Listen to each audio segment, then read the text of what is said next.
ദൈവതിരുനാമത്തിന് സ്തോത്രം ചെയ്യുന്നു, സ്തുതിക്കുന്നു. കർത്താവിൽ പ്രിയമുള്ളവരെ, സന്തോഷത്തോടെ ദൈവത്തിൻ്റെ തിരുമുമ്പാകെ ഒരിക്കൽ കൂടി ദൈവവചന ധ്യാനത്തിന് നമ്മൾ സമയം വേർതിരിക്കുകയാണ്. സന്തോഷത്തോടെ കർത്താവിൻ്റെ തിരുമുമ്പിലായിരിക്കാനും ദൈവത്തിൻ്റെ കൃപകൾ നന്നായി തിരിച്ചറിയുവാനും വചനത്തിലൂടെ ദൈവത്തിൻ്റെ വാത്സല്യം മനസ്സിലാക്കാനും ദൈവം നമ്മളെ ശീലിപ്പിച്ചു. അത് നമുക്ക് ധൈര്യമായി, ബലമായി, കൃപയായി ഒത്തിരി ആളുകൾ മറ്റൊരാൾ പറഞ്ഞില്ലെങ്കിലും ദൈവത്തിൻ്റെ വചനം നമ്മോട് സംസാരിക്കുന്നത് തിരിച്ചറിയാനുള്ള പ്രാപ്തിയും ത്രാണിയും പ്രാപിച്ചു. അങ്ങനെ ഓരോ ദിവസവും ദൈവമായിട്ടുള്ള സജീവ ബന്ധം ഊട്ടി ഉറപ്പിച്ച് മുന്നോട്ട് കൊണ്ടുപോകുവാൻ വചനം നമ്മോട് കാണിക്കുന്ന ആർദ്രതയും സ്നേഹവും കരുത്തും ഏറ്റവും ശ്രേഷ്ഠമെന്നെണ്ണി അതിന് മുഖാന്തരമാകുന്ന കർത്താവിന് നന്ദിയും സ്തുതിയും സ്തോത്രവും മഹത്വവും കരയറ്റുന്ന കൂടെ വചനകേൾവിക്ക് അതീവ താല്പര്യത്തോടെ കാത്തിരിക്കുന്ന പ്രിയപ്പെട്ടവർക്ക് സ്നേഹാദരവോടെ യേശുക്രിസ്തുവിൻ്റെ നാമത്തിൽ പ്രത്യേക വന്ദനം അറിയിച്ചുകൊണ്ട് ഇന്നത്തെ ദൈവാലോചനയ്ക്ക് ആധാരമായിരിക്കുന്ന വേദവാക്യം വിശുദ്ധ മർക്കോസിൻ്റെ സുവിശേഷം 5-ാം അധ്യായത്തിൻ്റെ 27-28 വാക്യങ്ങൾ കൂടെ നിങ്ങളോട് സംസാരിപ്പാൻ ആഗ്രഹിക്കുന്നു. ഞാൻ ആ ഭാഗം വായിക്കുന്നു. മർക്കോസിൻ്റെ സുവിശേഷം 5-ാം അധ്യായം 27-28 വാക്യങ്ങൾ. ഒരു സ്ത്രീ യേശുവിൻ്റെ വർത്തമാനം കേട്ട് അവൻ്റെ വസ്ത്രം എങ്കിലും തൊട്ടാൽ ഞാൻ രക്ഷപ്പെടും എന്ന് പറഞ്ഞ് പുരുഷാരത്തിൽ കൂടി പുറകിൽ വന്ന് അവൻ്റെ വസ്ത്രം തൊട്ടു.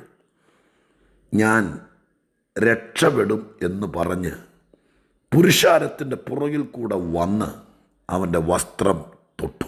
രക്തസ്രാവക്കാരി സ്ത്രീയാണ്, വളരെ പരിചിതമായ കഥാപാത്രം. 100 പ്രാവശ്യം നമ്മെ ധൈര്യപ്പെടുത്താൻ, നമുക്ക് ബലം പകരാൻ, നമ്മളും രക്ഷപ്പെടുമെന്ന് നമ്മളെ ബോധിപ്പിക്കുവാൻ നമുക്ക് വേണ്ടി കർത്തൃദാസന്മാരിലൂടെ തിരുവെഴുത്ത് വ്യാഖ്യാനിച്ചപ്പോഴൊക്കെ നമ്മുടെ മുമ്പിൽ വന്നിട്ടുള്ള കഥാപാത്രം.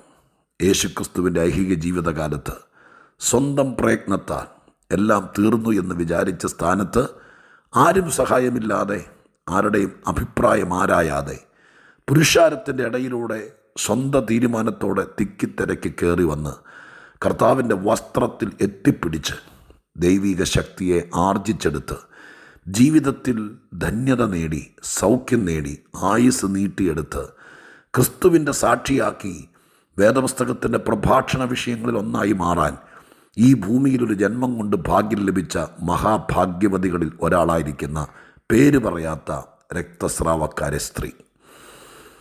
ആ ഭാഗം അനേക പ്രാവശ്യം നമ്മൾ ചിന്തിച്ചിട്ടുണ്ട്. നിങ്ങളിൽ പലരുടെയും മനസ്സിൽ ഹൃദയസ്ഥമായിരിക്കുന്ന കഥാപാത്രവും ചരിത്രവുമായിരിക്കാം അത്. എന്നാൽ ഇന്ന് അതിനിടയിൽ നിന്ന് ആ സ്ത്രീ പറഞ്ഞ ഒരൊറ്റ വാക്ക് മാത്രമാണ് എന്നെ നിങ്ങളോട് പങ്കുവയ്ക്കാൻ വേണ്ടി പരമേൽപ്പിച്ചിരിക്കുന്നത്. അത് മറ്റൊന്നുമല്ല, യേശുവിൻ്റെ അടുക്കലേക്ക് കർത്താവിൻ്റെ വർത്തമാനം കേട്ടു എന്നാണ് 27-ാമത്തെ വാക്യത്തിൽ നമ്മൾ വായിച്ചത്. അപ്പോൾ യേശുക്രിസ്തുവിൻ്റെ വർത്തമാനം കേൾക്കുക, അഥവാ കർത്താവിൻ്റെ അടുക്കൽ ചെന്നാൽ സൗഖ്യമുണ്ട്, യേശുവിനെ തൊട്ടാൽ വിടുതലുണ്ട്, കർത്താവ് സൗഖ്യദായകനാണ്, ആർക്കും പരിഹരിക്കാൻ പറ്റാത്ത വിഷയങ്ങൾ പരിഹരിക്കുകയും ഒരാൾക്കും സൗഖ്യമാക്കാൻ കഴിയാത്ത രോഗങ്ങൾ സൗഖ്യമാക്കുകയും ചെയ്യുന്നവനാണ് യേശു എന്ന വാർത്ത നാട്ടിൽ പരക്കുകയാണ്. അത് ഇവരുടെ കാതിലെത്തി. യേശുവിനെക്കുറിച്ചുള്ള വാർത്ത, അതാണല്ലോ സുവിശേഷം. ആ സുവിശേഷം ഒരാളുടെ അടുക്കലെത്തുക, ഒരാളുടെ കാതിലെത്തുക, അത് വിശ്വസിക്കാൻ തയ്യാറാകുക എന്നൊക്കെ പറയുന്നത് ഈ ജന്മത്തെ ഏറ്റവും വലിയ ഭാഗ്യമായിട്ടാണ് ഞാൻ വിചാരിക്കുന്നത്. ഞാനല്ല, എന്നെപ്പോലെ ആയിരക്കണക്കിന് ആളുകൾ വിശ്വസിക്കുന്നു. നമ്മുടെ അടുക്കൽ, നമ്മുടെ കാതിൽ രക്ഷകനെക്കുറിച്ചുള്ള ദൂതെത്തുക എന്ന് പറയുന്നത് ഒരു ദൈവനിർണയമാണ്, ദൈവഹിതമാണ്. ഒരുപാട് ആളുകളുടെ അടുക്കലെത്തിയിട്ടും പ്രയോജനമില്ലാതെയായി പോയതാണ് രക്ഷയുടെ സന്ദേശം. ചുരുക്കം ചിലർക്കത് ഗുണമായി തീർന്നു. ഈ സ്ത്രീയുടെ അടുക്കലും എത്തി യേശുവിനെക്കുറിച്ചുള്ള വാർത്ത. ആ വാർത്ത കേട്ടപ്പോൾ അവളുടെ ഹൃദയത്തിനകത്ത് വന്ന ഒരു ചിന്ത, അതവൾ പറയുന്നു. എന്താ പറയുന്നത്? ഞാൻ രക്ഷപ്പെടും. അങ്ങനെയല്ലേ? നോക്കി, അത് തന്നെ, ഞാൻ രക്ഷപ്പെടുമെന്ന് പറഞ്ഞു. ആ ഒരൊറ്റ വാക്ക് മാത്രമാണ് എടുക്കുന്നത്. യേശുവിനെക്കുറിച്ച് കേട്ടപ്പോൾ, യേശുവിനെ അടുത്തറിഞ്ഞപ്പോൾ, യേശുവിനെ മനസ്സിലാക്കാൻ കഴിയുന്നൊരു വാർത്ത കയ്യിൽ കിട്ടിയപ്പോൾ, യേശുവിനെക്കുറിച്ച് ഗ്രഹിപ്പാൻ ഒരവസരം കിട്ടിയപ്പോൾ അവൾ അന്ന് അവളെക്കുറിച്ച് പറഞ്ഞു, ഞാൻ രക്ഷപ്പെടും. ഞാൻ രക്ഷപ്പെടും. ഈ ഭാഗത്ത് മോളിൽ പറയുന്നുണ്ട്, ഏറിയോന്ന് വൈദ്യന്മാരാൽ പലതും സഹിച്ചവളാണെന്ന്. അപ്പോൾ പല വൈദ്യന്മാരെ അവൾ കണ്ടിട്ടുണ്ട്, സ്പെഷ്യലിസ്റ്റുകളെ, മിടുമിടുക്കന്മാരെ. രോഗം പറയാതെ ലക്ഷണം കൊണ്ട് കാര്യം ഗ്രഹിച്ച് അന്നത്തെ കാലത്ത് കാച്ചിക്കുറുക്കിയെടുക്കുന്ന തൈലമോ കുഴമ്പോ കഷായമോ എന്തുമാകട്ടെ, അതുകൊണ്ട് നൂറുകണക്കിന് ആളുകളെ സൗഖ്യമാക്കിയ വിദഗ്ധ ഡോക്ടർമാർ, അവരുടെ മുമ്പിലൊക്കെ ഈ സ്ത്രീ പോയിട്ടുണ്ടല്ലോ. അവരുടെ മുമ്പിൽ ചെന്നപ്പോഴോ അവരെക്കുറിച്ച് കേട്ടപ്പോഴോ അവരെ നേരിൽ കണ്ടപ്പോഴോ അവരുടെ മുമ്പിൽ ഇരുന്നപ്പോഴോ അവരുടെ കരസ്പർശനം ഈ സ്ത്രീയുടെ ശരീരത്തിൽ ഏറ്റപ്പോഴോ ഒന്നും ഇവക്ക് തോന്നിയിട്ടില്ല ഞാൻ രക്ഷപ്പെടുമെന്ന്. സമൂഹത്തിൽ സമുന്നതരായിരിക്കുന്ന ആളുകൾ, യഹൂദ പശ്ചാത്തലത്തിൽ നിന്ന് വന്ന സ്ത്രീ ആയിരിക്കുകയാൽ ചിലപ്പോൾ പ്രാർത്ഥനയും ദൈവാശ്രയവും ഒക്കെ ഉള്ളതുകൊണ്ട് യഹൂദൻ്റെ മുൻനിരയിൽ നിൽക്കുന്ന റബിമാരോ പുരോഹിതന്മാരോ അന്നത്തെ ആചാര്യന്മാരോ ആരൊക്കെയാട്ടെ, അവരുടെയൊക്കെ മുമ്പിൽ ചെന്നപ്പോൾ അവരെക്കുറിച്ച് കേട്ടപ്പോൾ അവരെ കണ്ടപ്പോഴൊന്നും ഇവക്ക് തോന്നിയില്ല ഞാൻ രക്ഷപ്പെടുമെന്ന്. എന്നാൽ യേശുവിനെ കാണാൻ പോകുന്നേ ഉള്ളൂ, യേശുവിനെക്കുറിച്ച് കേട്ടേ ഉള്ളൂ, യേശുവിനെക്കുറിച്ചുള്ള വാർത്ത അവിടെ കാതിലെത്തിയുള്ളൂ. അപ്പോഴേക്കും അവൾ അവളെക്കുറിച്ച് പറയുകയാണ്, ഞാൻ രക്ഷപ്പെടും, ഞാൻ രക്ഷപ്പെടും. ഇന്ന് ഈ വാക്യം വായിച്ച് കുറച്ചു നേരം ഞാൻ നിശബ്ദനായിരുന്നു, മൗനമായി ധ്യാനപൂർണനായിരുന്നു. ഈ വാചകം മാത്രം എൻ്റെ മനസ്സിനകത്ത് അരിക്കലത്തിൽ അരി തിളച്ച് മറയുന്നത് പോലെ തിളച്ച് മറഞ്ഞുകൊണ്ടിരുന്നു.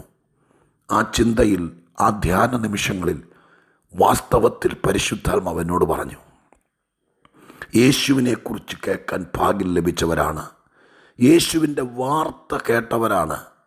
വെറുമൊരു വാർത്തയല്ല, യേശുവിനെക്കുറിച്ച് ഒരുപാട് അറിഞ്ഞവരാണ്, യേശുവിനെക്കുറിച്ച് പറഞ്ഞവരും പ്രഭാഷണം നടത്തുന്നവരുമാണ് ഈ മീഡിയയിലൂടെ വാക്കുകൾ കേൾക്കുന്നത്. രക്തസ്രാവക്കാരി സ്ത്രീ കേട്ടതിനേക്കാൾ എത്രയോ അധികം എൻ്റെ കൂടപ്പുറപ്പേ നിങ്ങൾ കേട്ടു യേശുവിനെക്കുറിച്ച്, യേശുവിൻ്റെ പ്രവൃത്തിയെക്കുറിച്ച്, യേശുവിൻ്റെ അപാരതയെക്കുറിച്ച്, യേശുവിൻ്റെ ആഗമന ലക്ഷ്യത്തെക്കുറിച്ച്, യേശുവിൻ്റെ പുനരാഗമന ലക്ഷണത്തെക്കുറിച്ചെല്ലാം ഘോരമായി പറയാനും അത് ഗ്രഹിപ്പാനും അത് മറ്റുള്ളവരെ പറഞ്ഞ് ബോധിപ്പിക്കാനും കഴിവുള്ളവരാണ് ഈ കേൾക്കുന്നതിൽ ഒരു 80% ആളുകൾ. ബാക്കി 20% ആളുകളും കേട്ടിട്ടില്ലാത്തവരല്ല. യേശുവിനെക്കുറിച്ച് കേട്ടിട്ട് നിങ്ങൾക്ക് നിങ്ങളെക്കുറിച്ച് എന്തു തോന്നുന്നു? എന്നെ ആശ്ചര്യപ്പെടുത്തി സഹോദരങ്ങളെ. നിങ്ങൾ ഇരുത്തി ചിന്തിച്ചാൽ, ലാഘവ മനസ്സോടെ ഈ കാര്യങ്ങളെ തഴുകിത്തലോടി വിട്ടാൽ നമ്മുടെ മനസ്സിൽ കയറില്ല. പക്ഷേ ഇരുത്തി ചിന്തിച്ചാൽ എന്തു പറയും? ഒരുത്തൻ യേശുവിനെക്കുറിച്ച് കേട്ടാൽ അവനെക്കുറിച്ച് തോന്നും, ഞാൻ രക്ഷപ്പെടും, ഞാൻ രക്ഷപ്പെടും. എൻ്റെ പ്രിയപ്പെട്ടവരെ, നിങ്ങൾക്ക് ക്രിസ്തുവിനെ കിട്ടിയ നിങ്ങൾ, യേശുവിനെക്കുറിച്ച് അടുത്തറിഞ്ഞ നിങ്ങൾ, ഞാൻ കുറച്ചുകൂടെ കടത്തി പറയുന്നു, ക്രിസ്തുവേശു നിങ്ങളുടെ അകത്ത് വസിക്കുന്നു എന്ന് അവകാശപ്പെടുന്ന നിങ്ങൾ, നിങ്ങളെക്കുറിച്ച് എന്തു പറയുന്നു? രക്ഷപ്പെടുമോ? 2-3 തരം ആളുകളാണ് ലോകത്തുള്ളത്. ചില ആളുകൾ തന്നെത്താൻ പറയും, ഞാൻ നന്നാവാൻ പറ്റിയില്ല, ഞാൻ രക്ഷപ്പെടില്ല, ഞാനിങ്ങനെയൊക്കെ ഗതികെട്ട് തീരത്തുള്ളൂ, നമ്മളെന്നാ പറയാനാ, നമ്മളെന്നാ ആഗ്രഹിക്കാനാ, നമ്മളെന്നാ മോഹിക്കാനാ, ഇങ്ങനെയൊക്കെ പറഞ്ഞ് തന്നെത്താൻ കൊച്ചാക്കി ഈ ലോകത്തിൽ ഒതുങ്ങി തീരുന്നവർ. മറ്റൊരു കൂട്ടരുണ്ട്, മറ്റുള്ളവരോട് ചോദിച്ചുകൊണ്ട് നടക്കും, ഞാൻ രക്ഷപ്പെടുമോ സാറേ, ഞാൻ രക്ഷപ്പെടുമോ പാസ്റ്ററേ, എനിക്ക് ഗുണം വരുമോ സാറേ, അയ്യോ പ്രവാചക എനിക്ക് രക്ഷയുണ്ടാവുമോ, ഇങ്ങനെ ചോദിച്ചുകൊണ്ട് നടക്കുന്നവർ. ജീവിതകാലം മുഴുവൻ ഈ സംശയം കൊണ്ട് ചോദിച്ചുകൊണ്ട് നടക്കാനേ ചിലപ്പോൾ ഗതിയുണ്ടാകുള്ളൂ. 3-മതൊരു കൂട്ടരുണ്ട്, ഞാൻ യേശുവിനെ അറിഞ്ഞു, ഞാൻ യേശുവിനെ ഹൃദയത്തിൽ സ്വീകരിച്ചു, ഞാൻ യേശുവുമായിട്ട് അടുത്തു, ഞാൻ യേശുവുമായിട്ട് എന്നും സംസാരിക്കും, യേശു എൻ്റെ രക്ഷകനാണ്, യേശു നിമിത്തം സ്വർഗം എൻ്റേതായി, സ്വർഗത്തിലെ ദൈവം എൻ്റെ അപ്പനായി, ഞാൻ സ്വർഗീയ കുടുംബത്തിൻ്റെ അംഗമായി, ക്രിസ്തുവേശുവിൻ്റെ കാൽവരി മരണത്താൽ എൻ്റെ പാപവും പരിഹരിക്കപ്പെട്ടു, ഞാൻ എന്നെ യേശുവിന് കൊടുത്തു, ഞാൻ അവനെ രക്ഷക എന്നാണ് വിളിക്കുന്നത്, യേശുവെ എന്നല്ല വിളിക്കുന്നത്, എൻ്റെ പ്രേമകാന്തൻ, എൻ്റെ ആത്മരക്ഷകൻ, എന്നെ കരുതുന്നവൻ, എന്നെ സൂക്ഷിക്കുന്നവൻ, എനിക്കായി മടങ്ങി വരുന്നവൻ, എന്നോട് സംസാരിക്കുന്നവൻ, എന്നെ ഒത്തിരി ഇഷ്ടപ്പെടുന്നവൻ, അവനാണ് യേശു. ആ യേശുവിനെ അത്രയും അറിഞ്ഞവർ ആരോടും ചോദിക്കുകയില്ല, ഞാൻ രക്ഷപ്പെടുമോ, ഞാൻ രക്ഷപ്പെടുമോ? എൻ്റെ കാര്യം നടക്കുമോ? അയ്യോ ചോദിക്കുകയില്ല. യേശു എൻ സ്വന്തമായാൽ ഞാൻ പറയും, ഞാൻ രക്ഷപ്പെടും, ഞാൻ രക്ഷപ്പെടും, എൻ്റെ കുടുംബം രക്ഷപ്പെടും, ഞാൻ നിമിത്തം മറ്റു പലരും രക്ഷപ്പെടും, ഞാൻ സന്തോഷിക്കും, ഞാൻ സമാധാനത്തിൽ ജീവിക്കും, എൻ്റെ ഞെരുക്കം മാറും, എൻ്റെ കഷ്ടം മാറും, ഞാൻ വഴിത്തലയ്ക്ക് തീരില്ല, ഞാൻ നിത്യതയിലെത്തും, എൻ്റെ ആയുസ് കൂടും, ഞാൻ സമാധാനത്തോടെ വാഴും, എൻ്റെ നഷ്ടങ്ങൾ ലാഭമാകും, എൻ്റെ രട്ടഴിയും, എൻ്റെ ദുഃഖം മാറും, വിലാപം മാറും, ഞാൻ സന്തോഷിക്കും, ഞാൻ കൃപയിൽ ദൈവത്തിൽ ആശ്രയിക്കും, ഞാൻ ദൈവത്താൽ അനുഗ്രഹിക്കപ്പെടും, ഞാൻ രക്ഷപ്പെടും, ഞാൻ രക്ഷപ്പെടും. എന്തു പറയുന്നു ഇത്രയും കേട്ടിട്ട്? രക്ഷപ്പെടുമോ? ഷാജി പാസ്റ്റർ പറഞ്ഞുകൊണ്ടല്ല, അങ്ങനെയൊന്നും പറയരുത്. എന്നേക്കാൾ മിടുക്കൻ പത്രോസ്ലീഹയോ പൗലോസ്ലീഹയോ പറഞ്ഞെന്ന് പറഞ്ഞുകൊണ്ടല്ല. എൻ്റെ യേശുവിനെ എനിക്കറിയാം. ഞാൻ അവനെക്കുറിച്ച് കേട്ടു, ഞാൻ അവനെ വിശ്വസിച്ചു. ഇനി നീ നിന്നെക്കുറിച്ച് പറ. ഈ രക്തസ്രാവക്കാരി സ്ത്രീ, പാവം സ്ത്രീ, മറ്റു പലരെയും കണ്ടിട്ട് മറ്റു പലരെ അടുക്ക ചെന്നപ്പോൾ അവളെക്കുറിച്ച് തോന്നാത്തൊരു തോന്നൽ യേശുവിനെക്കുറിച്ച് കേട്ടപ്പോഴേ തോന്നി, ഞാൻ രക്ഷപ്പെടും, ഞാൻ രക്ഷപ്പെടും.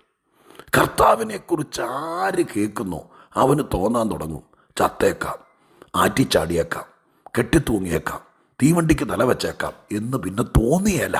100 പേരോട് ചോദിക്കും. ഇത് കേൾക്കുന്ന പലരും ഇത് കേൾക്കുമ്പോൾ കൈ ഉയർത്തി ആമീൻ പറയുമെന്ന് ഞാൻ വിചാരിക്കുന്നത്. കാരണം കർത്താവിനെക്കുറിച്ച് കേട്ടപ്പോൾ തോന്നാൻ തുടങ്ങി, ഞാൻ മരിക്കേണ്ടി വരില്ല, ഞാൻ രക്ഷപ്പെടും, ഞാൻ രക്ഷപ്പെടും. പ്രിയരേ, ഞാൻ രക്ഷപ്പെടും എന്നൊരു തോന്നൽ അല്ല, ആ ഒരു ഉറപ്പ് നമുക്ക് തരുന്നത് കർത്താവാണ്, കർത്താവിനെക്കുറിച്ചുള്ള സുവിശേഷമാണ്. എത്രയോ പേർക്കത് കിട്ടി. ഇന്നത്തെ സന്ദേശത്തിൽ നിങ്ങൾക്കും അത് കിട്ടട്ടെ. യേശുവിനെക്കുറിച്ച് നന്നായി മനസ്സിലാക്കിയെങ്കിൽ ഇനി ആ അധരം കൊണ്ട് മിണ്ടിപ്പോകരുത്. ഞാൻ നശിക്കത്തുള്ളൂ, ഞാൻ തീരത്തുള്ളൂ, എന്തിനാ ജീവിക്കുന്നത്, എന്തിനാ ഈ ജന്മം? മിണ്ടരുതിനി. ഇത് കേൾക്കുന്നവർ ആരോടും ഇനി സംശയത്തോട് ചോദിച്ച് നടക്കരുത്. ഞാൻ രക്ഷപ്പെടുമോ? ഞാൻ ഗുണം വരുമോ? ഞാൻ നന്നാവുമോ? നമുക്ക് സംശയങ്ങൾ വരാം, ചോദിക്കേണ്ട കാര്യങ്ങൾ ചോദിക്കണം. പക്ഷേ ഞാൻ രക്ഷപ്പെടുമോ എന്ന ചോദ്യം നീ ആരോടും ചോദിക്കരുത്. യേശുവിനെ കിട്ടിയാൽ അന്ന് മുതൽ ആരോടും പറഞ്ഞേക്കണം, ഞാൻ രക്ഷപ്പെടും. ആ വാക്യം ഒന്നോടെ അടിവരയിട്ടു. ഈ ദിവസങ്ങളിൽ നീ രക്ഷപ്പെടും. യേശുവിനെ നന്നായി അറിഞ്ഞാൽ, കർത്താവിൻ്റെ പക്ഷത്ത് നിന്നാൽ പറ, ഞാൻ രക്ഷപ്പെടും. എന്ത് വിഷയത്തിന് നടുവിലാണെങ്കിലും മർക്കോസിൻ്റെ സുവിശേഷം ബൈബിളിൽ നിന്ന് എടുക്ക്. 5-ാം അധ്യായം 28-ാം വാക്യം അടിവരയിട്ടിട്ട് പറ, ഞാൻ രക്ഷപ്പെടും. പിള്ളേർക്കത് ചൂണ്ടിക്കാണിക്ക്. അവരോടും പറ. ഒരു 5 പേരോടെങ്കിലും ഇന്ന് പറ, നീ ആ വാക്യം വായിച്ചിട്ട് അടിവരയിട് കൊച്ചായി, എന്നിട്ട് പറ, ഞാൻ രക്ഷപ്പെടുമെന്ന്. അത്രയും മതി, ബാക്കി ദൈവം ചെയ്യും. ഇനി ഞാൻ പ്രാർത്ഥിക്കട്ടെ. പരിശുദ്ധ ദൈവമേ, ഞങ്ങളുടെ സ്വർഗീയ പിതാവേ, 100 കണക്കിന് ആളുകൾ രക്ഷപ്പെടുവോ, ഗുണം വരുമോ, ജീവിക്കുമോ, ഇവിടെ പട്ടുപോകുമോ, നാണം കെടുവോ എന്ന് ചോദിച്ച് നടക്കുന്നവർ ഞങ്ങൾക്ക് ചുറ്റുമുണ്ട് കർത്താവേ.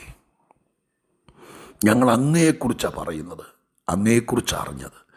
അതുകൊണ്ട് ഇന്നിത് കേൾക്കുന്ന ഒത്തിരി പേർ ഹൃദയത്തിൽ മുറുകെ പിടിച്ചുകൊണ്ട് കർത്താവിൻ്റെ നെഞ്ചോട് ചാരിയിരുന്നുകൊണ്ട് പറയട്ടെ, ഞാൻ രക്ഷപ്പെടും, എൻ്റെ കുഞ്ഞുങ്ങൾ രക്ഷപ്പെടും.